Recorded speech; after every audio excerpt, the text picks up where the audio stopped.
The Korean makes upon one the impression of novelty, and while resembling neither the Chinese nor the Japanese, he is much better looking than either, and his physique is far finer than that of the latter. Though his average height is only 5 feet 4.5 inches, his white dress, which is voluminous, makes him look taller, and his high-crowned hat, without which he is never seen, taller still. These are the first impressions of Korean people by Isabella Bird Bishop, who was a naturalist British pioneer, writer, and photographer. In the years of steamships and open-world exploration, she was one of the first to write and publish about her experiences in Joseon. Between 1894 and 1897, she traveled and documented her experiences across the entire nation of Joseon in its final days before it was annexed by Japan. Her testimony, Korea and Her Neighbors, is a fascinating look into what Joseon was really like, its people, culture, sites, history, and she even had an audience with the king and queen during their final years as rulers. Arriving in Seoul, this is her reaction to the capital of Joseon. For a great city and a capital, its meanness is indescribable. Etiquette forbids the erection of 2-storied houses. Consequently, an estimated 250,000 people are living on the ground, chiefly in labyrinthine alleys, many of them not wide enough for 2 loaded bulls to pass, indeed barely wide enough for 1 man to pass a loaded bull, and further narrowed by a series of vile holes or green, slimy ditches. The houses abutting on these ditches are generally hovels with deep eaves and thatched roofs, presenting nothing to the street but a mud wall, with occasionally a small paper window just under the roof, indicating the men's quarters, and a blackened smoke hole, the vent for the smoke and heated air, which have done their duty in warming the floor of the house. All day long bulls laden with brushwood to a great height are entering the city, and at 6 o'clock this pine brush, preparing to do the cooking and warming for the population, fills every lane in Seoul with aromatic smoke, which hangs over it with remarkable punctuality. Even the superior houses, which have curved and tiled roofs, present nothing better to the street than this debased appearance. The shops partake of the general meanness, shops with a stock in trade which may be worth $6 a pound. It is easy to walk in Seoul without molestation, but anyone standing to look at anything attracts a great crowd, so that it is as well that there is nothing to look at. The shops have literally not a noteworthy feature. Their one characteristic is that they have none. At night the nocturnal silence is very impressive. There is no human hum, throb, or gurgle. The darkness, too, is absolute, as there are few if any lighted windows to the streets. Upon a silence which may be felt, the deep, penetrating boom of the great bell breaks with a sound which is almost ominous. In this great human hive, the ordinary sightseer finds his vocation gone. The inhabitants constitute the sight of Seoul. While her initial impressions of the city of Seoul were negative, she later created a fascinating bond with the people of Joseon. Day by day, her fascination and admiration of these people created first-hand stories that show the human side of people from history. In these 3 broad streets the moving crowd of men in white robes and black dress hats seldom flags. They seem destitute of any object.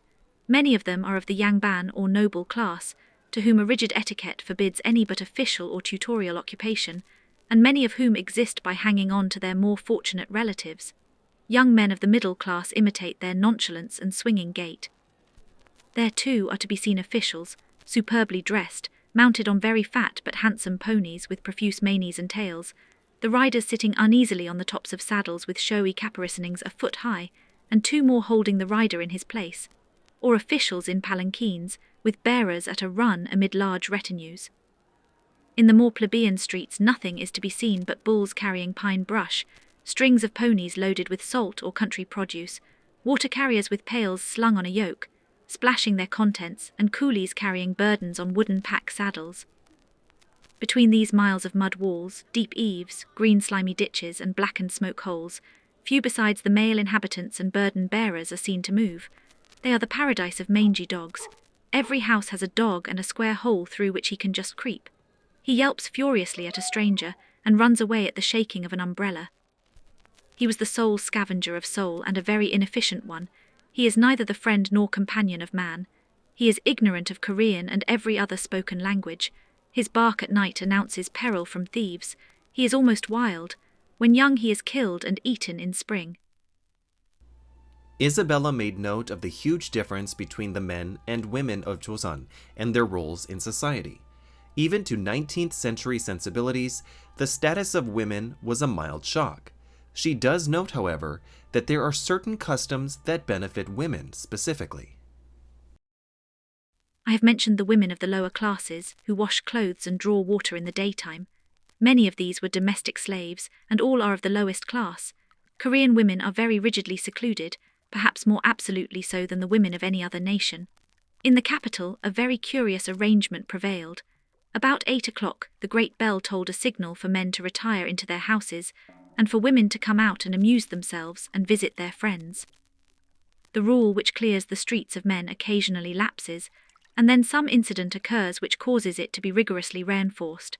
So it was at the time of my arrival, and the pitch-dark streets presented the singular spectacle of being tenanted solely by bodies of women, with servants carrying lanterns. From its operation were exempted blind men, officials, foreigners' servants, and persons carrying prescriptions to the druggists. These were often forged for the purpose of escape from durance vile, and a few people got long staffs and personated blind men. All wear one costume which is peculiar to the capital, a green silk coat, a man's coat with the neck put over the head and clutched below the eyes, and long wide sleeves falling from the ears. It is as well that the Korean woman is concealed, for she is not a houri. Washing is her manifest destiny so long as her lord wears white. She washes in this foul river, in the pond of the Mulberry Palace, in every wet ditch, and outside the walls in the few streams which exist.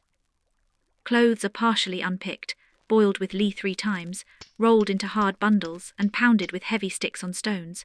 After being dried, they are beaten with wooden sticks on cylinders, till they attain a polish resembling dull satin. The women are slaves to the laundry, and the only sound which breaks the stillness of a Seoul night is the regular beat of their laundry sticks. At 12 the bell again boomed, women retired, and men were at liberty to go abroad. A lady of high position told me that she had never seen the streets of Seoul by daylight. Before departing Seoul for other areas of Joseon, she personally witnessed the spectacle of the king's procession leaving the palace. With its pomp and circumstance, she noted the incredible centuries-old traditions following the monarch and the huge amount of people that accompanied him. The king is a myth for most of the year. No wonder that the people turn out to see as splendid a spectacle as the world has to show, its splendor centering round their usually secluded sovereign. It is to the glory of a dynasty which has occupied the Korean throne for 5 centuries, as well as in honor of the present occupant. Hundreds of coolies sprinkled red earth for the width of a foot along the middle of the streets, for hypothetically the king must not pass over soil which has been trodden by the feet of his subjects. Squadrons of cavalry, with coolies leading their shabby ponies, took up positions along the route and in a great mass in front of us. The troopers sat on the ground smoking, till a very distrait bugle call sent them to their saddles. Among the very curious sights were poles carried at measured distances, supporting rectangular frames resembling small umbrella stands.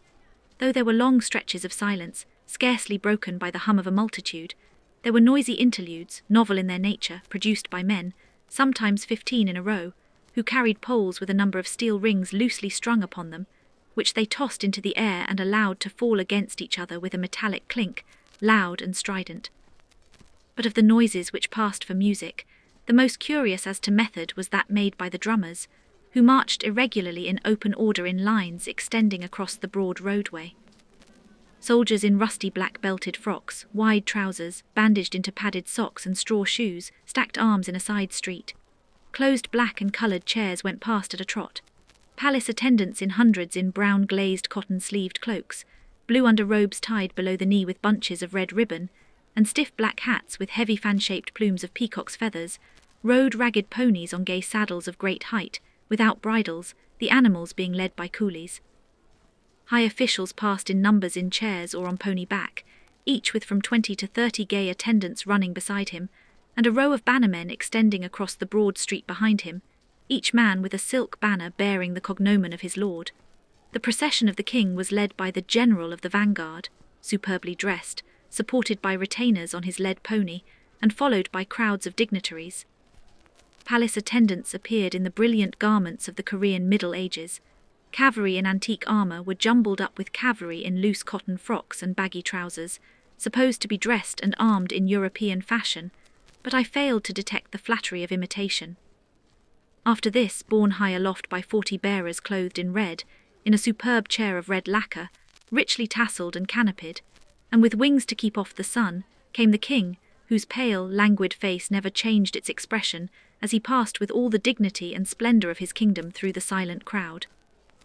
It must be remembered that the people taking part in the pageant are not men hired and dressed up by a costumier, but that they are actual court officials and noblemen in the dress of today, and that the weapons carried by the soldiers are those with which they are supposed to repel attack or put down rebellion. A true pioneer in the field of exploration and global networking, Isabella Bird Bishop traveled to dozens of countries outside of the Western sphere in an effort to document as many cultures and nations as she could. This chapter only serves as the introduction to her stories in Joseon, with many more documented and cemented in history as a way to directly peer into the past.